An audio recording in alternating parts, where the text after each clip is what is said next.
di game kedua ini draft picknya udah mulai stabil sama ya, balance dari kedua belah tim. Jadi penting banget dari segi draft picknya. Onyx kali ini yang bisa dibilang mereka belum ngamanin first picknya, mereka lebih nyaman di second pick dengan 2 pick yang begitu penting. Dan bahkan untuk game yang ketiga mereka masih berada di area second picknya. Dan untuk saat ini 3 assassin langsung dieliminasi. Gila sih. Ini masih fase pertama loh dari band NP. Jadi kayak agak memaksa untuk Onyx nanti langsung mengeluarkan assassin dan tapi cuma Lancelot. Bahkan lihat Kairinya aja sampai ketawa-tawa astaga. Ini serius nih tiga-tiganya gitu kan. Tapi sebenarnya gini sih. Gimana? Ini adalah yang dinamakan target ban. Target ban yang ketika melihat salah satu player kunci dari tim lawannya dan di fase pertama habisin hero-nya mereka, nggak apa-apa. Biarin aja yang dibuka banyak. Yang penting mereka first pick.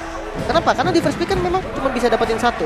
Tapi kalau terlalu banyak yang terbuka bahkan lebih dari 4, dia bisa dapetin sisanya nanti. Dan ya Karinya juga masih mendapat perhatian lebih dari teman-teman Onyx sendiri, langsung di ban, Gift-nya juga di ban. Fredrin first pick. Ini yang cukup berbeda dari gameplay Echo. Karena masih ada Kaja sebenarnya kalau memang mau dikontes. Dan juga jangan lupakan Joy. Ada Glue juga? Kembali terlepas serta adanya Glue. Nah ini benar-benar banyak banget hero yang akan terlepas. Tapi bener ya kalau kita ngomongin comfort pick tuh udah kayak susah banget lah kalau dilawan. Dan sebenarnya kalau kita ngomongin game sebelumnya ada beberapa comfort pick juga yang dipakai kayak misalnya Yuzong. Tapi sayangnya cowoknya bukan ada di tangan dari seorang Yawi tadi. Tapi it's okay, kita bakal melihat pilihan seperti apa nih. Mereka dari tim Onyx dikasih kebebasan yang bener-bener banyak banget. Mereka pengen pilih hero priority seperti apa dan bertanding bersama seorang Kaja. Kalau ngomongin zoning out ini udah jelas gak bisa kabur sih. Dan ini konsepnya dapat gitu loh, karena dia kenapa nggak ngambil Joy-nya? Karena Joy sendiri agak susah lah ya ketika berhadapan dengan Kaja. Nah Kajanya kan udah diamanin nih sama Onyx, daripada dia ngambil Joy-nya juga nggak apa-apa. Mendingan tawarin Joy-nya untuk Eko, apakah Eko mau? Kalau dia mau, ada Kaja yang siap untuk nge-counter nantinya. Dan strong lane juga pastinya dari Glue, itu yang akan menjadi mungkin zoning out atau frontliner lah, salah satu frontliner yang kuat banget nantinya di arah XP lane mungkin, karena bisa aja nih nanti Glow-nya tiba-tiba ada strategi lain. Kalau misalkan dari Turki, Glow-nya pernah ditaruh di mid lane. Mungkin kalau kita membahas soal Onyx ya lebih luas lagi, Glow di mid lane mungkin itu salah satunya mungkin ya. Dan untuk saat ini cowoknya nih yang kita takut-takutin dari tadi ya, karena kalau dengan adanya Fredrin berarti kemungkinan besar nih cowoknya ada di tangan dari seorang Yawi. Meanwhile dengan adanya Faramis berarti akan diharapkan nanti ada beberapa teamfight yang terjadi dan akan berkepanjangan pastinya dengan Cult Altar yang bisa dibawa oleh seorang Faramis. Oke, Chow memang salah satu hero powernya juga ya. Jadi pick off dari Yawi juga ini bakal mengerikan. Sementara follow up damage yang dipilih oleh Eko sendiri adalah Faramis untuk Sanji nih, karena memang ya kita tahu lah Glow ketika lagi split banyaknya target yang nanti bisa kena Ghostbusters-nya itu akan sakit banget. Namun pick ketiga nih, akankah mengamankan hero-nya Kairi? Mungkin yang tersisa Assassin ya, masih ada sebenarnya sama Lancelot kalau emang terpaksa banget. Ternyata Valentina yang keluar langsung untuk pick ketiganya. Adanya nanti IMU yang bisa langsung ngambil mungkin Kara Altar ataupun Dwarf Dragon. Ada sedikit quote juga dari Yawi nih katanya. Onyx Esports is stronger than RRQ. Berarti Onyx Esports katanya lebih kuat dari RRQ kalau menurut Yawi. Tapi keduanya tim Indonesia sih. Jadi kita seharusnya nggak jadi masalah besar buat kita karena dua-duanya sama-sama kuat sih. Pokoknya intinya sebenarnya ya, kalau dilihat dari gameplaynya Eko sendiri nih, pick off metode pick off dan dia butuh follow up damage nih yang benar-benar kuat. Faramis kayaknya belum cukup buat nyambut apapun nanti inisiasi yang dilakukan oleh Yawi, dan Joy-nya terkena ban. Joy bakal langsung di ban pastinya. Terus juga kita melihat adanya Harit yang dikhawatirkan nanti berada di sisi gold lane-nya, karena nanti akan merepotkan juga sama-sama dengan mobilitas yang begitu tinggi dan juga damage dari Harit ini ya yang harus diwaspadai. Oke, pilihan banding selanjutnya terbuka dengan lebar pastinya untuk beberapa pemain dari Eko seperti gold lane nih yang belum terlihat karena Karinya udah di ban. Karinya udah di ban, berarti posisi dari marksman tersisa adalah kita punya Brody. Mereka punya bisa ngebawa Iritel juga sih sebenarnya. Tapi ingat Lunox di area gold lane itu juga possible banget. Apalagi dengan posisi yang dimana harus ngincer ke arah pemain-pemain yang mungkin bisa dibilang ini dari physical damage-nya bisa dirontoknya dengan adanya magical damage. Tapi Yuzong tidak akan dilepas oleh Onyx Esports mengingat juga tidak mau dirusuh dari area backhand yang dimana dari Valentina ini bisa nge-copy ke arah satu buah alta dari seorang Hanji. Dan Martis ya. Ternyata jadi pilihan berikutnya Lim. Oke, Martis ya mempersempit kembali pool hero dari jungle-nya. Sementara kalau band di fase kedua untuk Onyx sendiri, Yuzong dan juga Joy ini membuktikan bahwa mereka nggak mau nih nge-ban marksman-nya. Mereka mau kasih bebas, biarin aja dia dapetin marksman yang dia mau. Yang penting karinya memang udah di-ban dari awal. Karena kebetulan cewek juga kan belum ngambil nih marksman. Kemungkinan bisa aja nanti kalau seandainya Onyx nge-ban marksman, nanti pool hero cewek juga yang akan kena dampaknya. Itu makanya X-Villain yang di-ban. Oke, tapi dengan pilihan assassin yang memang udah benar-benar dibatasin banget dan bahkan first pick-nya itu ke arah Fredrin. Jadi memang mereka benar-benar respect banget dengan pilihan dari seorang Kairi dan Barats yang harus diamankan oleh seorang Kairi di sini. Dengan adanya Eternal Welcome tapi Wow, direct dan open cloud. ini kuat sih dari Echo Filipin. Untuk dari segi teamfightnya mereka punya Faramis untuk altar. Dari segi pick off-nya mereka punya Chow dan bahkan efek town dari seorang Fredrin. Jadi space di area belakangnya ini cukup luas tentunya untuk seorang Dairot dan juga seorang Cloud. Dengan potensi ya mereka harus bawa ke arah mid sampai late game tentunya. Apalagi dengan pasif Cloud, 5 pasif stack yang harus diamankan oleh Cloud ini tentunya bisa dimanfaatkan oleh seorang mungkin cewek yang sekarang mungkin 1v1-nya dia harus bisa siapa yang bisa kasih damage di awal ya. Wow, ini agak berat sih. Leslie kah? True damage yang memang diperlukan. Itu dia Lim. Leslie sesuai dengan prediksi dari Lim yang sudah diamankan dengan begitu cepat oleh pemain-pemain dari Onyx. Tapi kita juga tahu Leslie ini butuh item. Ya, sama halnya dengan Cloud. Kenapa tadi aku bisa bilang Leslie? Karena banyak pertandingan yang aku lihat ketika musuh ngambil Cloud itu dilawan pakai Leslie. Sama-sama hero asuransi, sama-sama hero yang butuh farming dari awalnya. Dan ketika masuk di late game, Cloud ini susah banget ngelawan Leslie dengan item apapun. Kecuali ya Cloudnya memang menekat banget, dia pakai bikin 2 item defense gitu kan. Dan itu nggak mungkin sebenarnya. Jadi untuk Cloud masuk ke bagian belakang nanti selama masih ada Leslie dan sama-sama jadi, itu bakal jadi hal yang berat banget. Iya, tapi ini menurut aku Echo mereka cukup kuat sih dengan draft pick-nya. Apalagi sampai dibawa ke arah late game ya. Ini bakal bahaya banget untuk Onyx sendiri dan mereka bahkan harus kasih space yang benar-benar luar biasa banyaknya dari early sampai mid ke arah late game ke arah ceweknya Leslie-nya jangan sampai gampang ke pick off. Apalagi dengan kita tahu efek sisi yang dimiliki oleh Echo ini banyak banget. So, kita bakal melihat seperti apa untuk game ketiga dari Echo Filipina melawan tim dari Indonesia Onyx Esports dengan skor 1-1 berhasil disamakan oleh Onyx di game kedua. Iya, masih dengan skor yang sama kali ini bakal menjadi game penentuan juga pastinya siapa yang lebih dekat menuju ke arah match point. Diawali dengan kedua orange buff yang akan diamankan oleh kedua jungler dan baik lagi tipikal tanker jungler yang akan dibawa oleh seorang Kalbizi dan juga Kairi dengan keterbatasan hero-hero yang udah di-ban. Dia terpaksa untuk menggunakan baras tapi pastinya udah ada satu strategi yang matangnya dibawa tapi Boots dalam bahaya yang cukup besar. Kali ini damage begitu besar tapi ketika Salsnya datang efek dari Vice-nya membuat Sunport harus dipulangkan menjadi first blood by Infinix untuk teman-teman dari Onyx. First blood yang manis karena backup dari seorang Sun tiba-tiba datang ke area bawahnya. Boots yang mencoba untuk buying time cukup banyak tadi di area bawah sampai flickernya digunakan. Hanya make sure dia berada di posisi yang baik-baik saja. Tapi kali ini cewek harus menghadapi dengan ada babysit yang dibawakan oleh seorang Yawi di area atasnya. Posisi dari Penny Cutie harus dipaksa dipukul mundur, melakukan recall terlebih dahulu. Dan dimana Onyx menjadi ranking pertama untuk assist di in-game-nya dengan 39,8. Iya, assist terbanyak ya. Ini berarti team fight-nya selalu di follow up dan backup-annya selalu ada. Benar, karena memang metode pick off yang sering dilakukan juga sama Onyx sendiri. Dan ini cukup menarik dengan debutnya Kairi menggunakan Barats ya. Ya mau nggak mau sih dengan assassin yang udah habis, ya banyak memang yang bilang pro player harus bisa banyak role. Ini dia buktinya. Yes, benar banget. Dan kali ini kita bakal melihat juga udah ada sedikit perkumpulan di bagian bottom lane. Apakah bakal menjadi sebuah inisiasi dari Echo yang mencoba untuk melakukan sedikit invasi saja dan akan ditangkap oleh seorang bus meskipun masih belum berhasil. Diambil ya sama Kaltiz gitu sepertinya. Tapi kali ini Hans di area bawahnya dengan XP yang tidak terlalu banyak.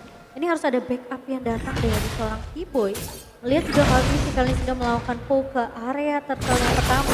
Tapi Boots sudah mulai datang, Keyboy. Lawan Viwan tapi ada satu buah Warrior Dragon yang ke altar dibuka begitu saja. Kali ini mencoba untuk bertahan terlebih dahulu dari Suns-nya. Pemain-pemain dari Eko bakal coba ditahan dan Kairi tumbang kali ini. Sementara masih mau lebih, Samponnya masuk. Dan bahkan Boots bersama dengan Keyboy sepertinya akan tumbang. 4 pemain hilang. Triple kill diamankan oleh seorang Sanji. Triple kill by Infinix berhasil diamankan oleh seorang Sanji dan itu eliminasi yang benar-benar mahal banget buat tim Eko di menit menuju ke arah menit yang ketiga. Mereka udah bisa menjauhkan kesenjangan ekonominya sampai ke arah 2.200 gold stage. Iya, dan bahkan Enchanted Talisman udah jadi untuk Sanji. Karena ya efek dari triple kill tadi. Ini dengan Enchanted Talisman cooldownnya akan nge-boosting. Dia nggak akan mundur-mundur karena Paramis sendiri udah punya pasif untuk bikin darah dia kayak seakan-akan unlimited. Tinggal mananya saja dan udah ada Enchanted Talisman, solusi untuk mana udah beres. Kita akan melihat Paramis yang akan selalu rotasi terus menerus. Iya, meskipun dari seorang Sans juga bisa ngamanin ke arah Cold Altar dengan efek IMU-nya, tapi tetap kita bakal melihat ada perbedaan efek dan satu tarikan udah mulai diberikan oleh seorang Keyboy bahkan dimakan oleh seorang Kairi membuat Yawi juga harus hilang terangan teman-teman dari Onyx. Maka Sans serta dari Phoenix Kitty juga harus hilang. Langsung menumbangkan 2 pemain di area atas yang begitu penting tentunya. Sementara Sanji kali ini mencoba untuk menangkap dengan satu buah Crossbuster dan bahkan Shadow Stampede yang connect ke arah seorang Kairi. Namun team fight tidak akan berlanjut dari pemain-pemain dari Onyx Esports. Dan cewek bakal berfokus terlebih dahulu Sanji. Jangan terlalu gegabah untuk 1v1 situation karena backupan masih ada dari pemain Onyx. Sementara Sans kali ini efek wajah connect dan bahkan altarnya dipaksa untuk dibuka. Dan itu cukup mahal karena mau nggak mau Sans harus menunggu terlebih dahulu IMU yang berikutnya. Iya, dengan cooldown yang cukup lama untuk seorang Valentina sendiri ini bisa dibilang menjadi sebuah kerugian. Tapi selama belum ada inisiasi yang mau dibuka, itu nggak jadi masalah yang cukup besar. Bahkan kali ini berada sedikit blessing duet yang bakal dibuka oleh seorang Benny Cutie. Yawi. Mengusir 2 pemain. Dan kedatangan dari seorang Yawi bersama seorang Sanji bakal jadi bahaya besar. Sansnya mencoba memberikan sedikit penyelamatan tapi masih ada Cold Altar yang menambah nyawa dari para pemain Eko. Keyboy menarik dengan Divine Judgment-nya. Masih bisa melarikan diri dengan flicker yang langsung terbuka dari Kairi yang baru saja datang juga akan memberikan sedikit efek pressure karena masih ada Deterrence Welcome juga yang bisa dibuka. Zoning yang dilakukan oleh Eko kali ini, mereka lebih memprioritaskan ceweknya di pick up terlebih dahulu tapi Keyboy bakal coba diusir mundur. Kali ini Detonasi Welcome ke arah seorang Yawi. Kali ini Yawi terkena stun, masih bisa mundur, masih punya Shunpo dan Yawi tidak terpick off oleh pemain-pemain dari Onyx. Sementara di area midnya Sanford udah mulai datang. Tapi ternyata Sansnya masuk ke altar dibuka begitu saja. Efek Fight, Sansnya harus terpick off di tangan seorang Sanford. Masih mau lebih, Boots kali ini agak sedikit terlambat untuk memberikan backup namun setidaknya Boots tidak akan bisa di pick off dengan cukup mudah oleh pemain dari Eko. Iya, Sansnya hilang, tapi Eko berhasil ngedapetin turtle mereka yang kedua, turtle selain Bayu Best Gold yang pastinya akan menjadi keuntungan besar buat mereka, menambahkan lagi pundi-pundi keuangannya, apalagi untuk saat ini mereka masih memberikan pressure yang kuat karena seorang cewek dan juga Keyboy. Berserker Fury, item pertama yang diamankan oleh cewek. Memang agak sedikit scaling ya ketika kita melihat Leslie. Jadi mungkin early game yang kasar banget dilakukan sama Eko itu adalah hal yang wajar. Jadi teman-teman untuk mendukung Onyx sabar dulu nih karena memang hero-nya adalah hero scaling. Oke, tapi Keyboy defense judgment connect karena sang Sanji dan tumbang di area midnya. Sementara Yawi tentunya tidak akan bisa memberikan backup karena 4 pemain melakukan rotasi secara bersamaan dari Onyx. Coba untuk mencuri satu pemain terlebih dahulu di area atas, namun sepertinya tidak akan menemukan siapapun karena pergerakan dari Benny kita yang berhasil untuk melakukan recall terlebih dahulu mencium area bahaya, tapi Kairi harus bermain sabar dan menentukan adanya satu buah tank jungler. Kali ini Kairi harus menjadi garda terdepan yang begitu kuat, sementara efek Fight diberikan oleh ke arah Kaltizi kali ini. Dan di area midnya, landing yang coba dikontrol oleh pemain-pemain dari Eko. Ini harus diwaspadai juga sama Onyx. Tapi kali ini lihat Yawi, flicker masuk dengan Duel Dragon dan cewek tumbang kali ini. Harus agak bermain lebih sabar, tapi kali ini mulai masuk dengan satu buah basic duet. Dari Medikit dan Keyboy tumbang. 3 pemain dari Onyx hilang begitu saja di area atas. 9 berbanding 4 yang berhasil diamankan oleh Iko. Bahkan kali ini mereka ngedapetin juga karena outer turret di area top lane, keuntungan yang besar banget. Karena 4.000 gold yang udah berhasil mereka amankan dengan inisiasi yang manis banget. Yawi dengan cownya udah mendapatkan 7 assist loh, Lin. Wah, ini sebenarnya satu power hero juga ya dari Yawi. Kita lihat dengan mekaniknya yang begitu rapih dengan cownya dive in ke dalam turret. Ditambah ada altar yang siap nge-backup dia untuk jalan keluarnya. Tidak tumbang jadinya. Nah, ini menjadi keuntungan besar pastinya untuk Eko. Bahkan tapi ini sulit banget karena pemain-pemain dari Eko mereka terus snowballing dan bahkan Sunsport bakal coba dikejar. backup. Sementara backupan yang baik dari Eko dan bahkan Turtle Flame Bayu Best masih bisa diamankan oleh Eko, tapi Sanji akan menjadi threat terlebih dahulu. Kartizi nahan di area depan. Dan pemain-pemain dari Eko kali ini masih memiliki keuntungan yang menurut aku mereka berhasil numbangin Kairinya. Mereka juga berhasil untuk menumbangkan setidaknya kesempatan dari Onyx untuk melakukan kontes ke arah Turtle. Dipatahkan begitu saja. Clean Turtle ya, 3 Turtle berturut-turut berhasil diamankan oleh Eko tanpa perlawanan yang begitu berarti, bahkan tanpa perlawanan dari segi eliminasi yang terlihat dari tim Onyx. Dan masih kita akan melihat seperti apa perlawanan yang diberikan dengan Suns. Gold Altar yang sudah dipegang ini bisa menjadi salah satu jawabannya juga sebenarnya ketika tim fight dipaksa oleh seorang Yawi. Oke, ini harus sabar sih dari Onyx. Perbedaan networknya udah terlalu jauh. 5.000 dipegang oleh pemain-pemain dari Eko Filipin. Sementara Golden Staff di tangan Benny Cutie harusnya dengan perbedaan level yang bisa dibilang ini cukup agak sedikit memberatkan pemain-pemain dari Onyx. Dan lihat dari networknya 6.600 di tangan seorang Benny Cutie. Agak sedikit sulit sepertinya untuk Sunsnya dan cewek, tapi kali ini konsul dibuka dengan satu buah airborne knock-up, tapi kali ini dengan satu buah call out dibuka oleh dua pemain, tapi kali ini dari silence-nya Connect. Sementara Kartizi masih tershokap. Connect dari seorang Kairi, Yawi menahan diri depannya, cewek dengan posisinya sangat baik. Kartizi tumbang diri depannya, satu buah blessing duet dari Benny Cutie hanya memberikan pop damage, tapi main-main ini mereka bakal coba untuk mengejar, namun Eko tidak mau tertarik, tidak mau tersetir oleh pergerakan dari Onyx yang bisa dibilang mereka bisa aja untuk ngejar, sedikit memberikan poke damage tambahan. Tapi masalah Eko mereka bermain lebih disiplin setelah kehilangan garda depannya itu Kartizi. Betul sekali, terlalu beresiko juga bagi Onyx untuk melakukan pengejaran yang lebih jauh karena kita ngeliat juga HP dari para pemain Onyx udah mulai terbatas. Dan pergerakan dari Yawi lagi-lagi satu flickernya menyelamatkan hidupnya, dan Detona's Welcome yang selalu dikeluarkan oleh seorang Kairi belum memakan korban yang terlalu banyak, bahkan masih hanya ada 3 asis di tangan dari seorang Kairi. Lokat by UBS Gold sudah mulai terlihat. Dan Yawi kali ini di garda depan dari Eko bakal coba untuk menahan terlebih dahulu. Slam masih di spam oleh seorang Boot, tapi mulai masuk Kartizinya 1v1 situation. Sementara pemain-pemain dari Eko mereka bakalan main agak lebih sabar. Ini yang apa ya, bisa dibilang salah satu hal yang selalu dilakukan oleh tim-tim Filipina. Mereka sabar, mereka nunggu satu momentum.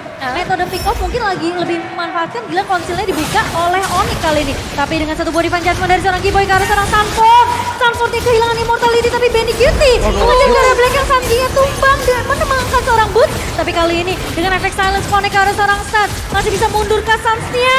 Terjebak di area depan dan tumbang di tangan Benny Cutie. Pemain-pemain dari Onyx bakal coba dipukul mundur dengan satu buah blessing duet. Sanji terlupa jauh-jauh dan bahkan Sanjinya tumbang kali ini. Sementara pemain-pemain dari Onyx mencoba untuk mundur, namun sepertinya bakal sedikit sulit. Satu buah ultimate snipe dari seorang cewek membuat Eko tentunya masih bisa bertahan dengan damage yang menurut aku belum cukup seperti dari cewek. Iya, 4 pemain harus hilang dari tim Onyx, dan tentu saja untuk Lordnya ini bisa diamankan dengan mudah oleh para pemain dari Eko dengan tanpa adanya kontestasi. Dan kalau kita ngeliat fight yang baru saja terjadi, memang inisiasi demi inisiasi yang bagus banget. Awalnya memang konsil dibuka oleh tim Onyx, tapi ternyata ini malah menjadi sebuah bumerang ketika belum ada damage yang maksimal yang bisa mereka keluarkan. Bener banget, dan sementara kalau dilihat ya posisi dari Boots-nya tadi, dia ke arah depan karena udah pakai split sprint, mau nggak mau dia harus maju. Kenapa? Karena kalau dia berada di dekat temannya dan Faramis dari Sanji tadi udah mengarah ke sana juga, bisa rata di tempat semuanya kalau kena Ghostbusters. Jadi emang kita melihat memang tadi Boots-nya kok kayak maju doang, ngapain Boots-nya? Itu menghindari damage yang bahaya banget nanti dari Sanji ke arah teman-temannya. Iya, tapi ini sepertinya harus ada penetration karena lihat Yawi masuk dengan duel Dragon. Connect ke arah seorang cewek, tapi cewek masih coba bertahan di area pertengah pertempuran. Sementara Sans mencoba untuk memberikan backup, tapi satu buah blessing duet dari seorang Benny Cutie. Dua pemain hilang dari Onyx, sementara Keyboy mencoba untuk menarikkan Sanford, namun ternyata damage dari Onyx tidak begitu cukup. Dan bahkan pemain-pemain dari Eko hanya kehilangan Kartizi karena Lordnya kali ini udah mulai masuk ke area base turret bawah. Onyx mereka mencoba untuk melakukan pertahanan terlebih dahulu, dua pemain yang tersisa. Sementara Kairi mencoba untuk bertahan, tapi Kairi terkena damage yang begitu sakit dari Eko, dan Keyboy tentunya akan ditokok mundur dengan satu buah duel dan wipe out didapatkan oleh Eko Filipin. Dan 2-1 game yang cepat dari tim Filipin membuat Onyx tentunya harus kehilangan game ketiga ya. Di bawah 12 menit, game yang kali ini berhasil diamankan oleh tim Eko dengan cara team fight ya, yang ternyata belum bisa dibalaskan oleh para pemain Onyx. Mulai dari inisiasi-inisiasi yang diciptakan, terus juga copy ultimate dari seorang Sans, yang bisa dibilang nggak akan semaksimal dari pemilik asli untuk ultimate tersebut. Wow, ini adalah apakah memang 3 assassin band yang dilakukan oleh Eko tadi Wow, sudah jadi kunci ya. terkonsep, sudah akhirnya memecahkan kode dari Onyx sendiri. Tapi ya kalau misalkan memang kita melihat dari game ketiga tadi ya, setupnya rapi banget. Entah kenapa aku melihat Kairi nggak nyaman banget dengan Barrage-nya. Iya, Dia kayak- kelihatan banget. Bukan di performa maksimalnya, tidak buruk tapi nggak bisa dibilang maksimal gitu loh. Entah kenapa. Dan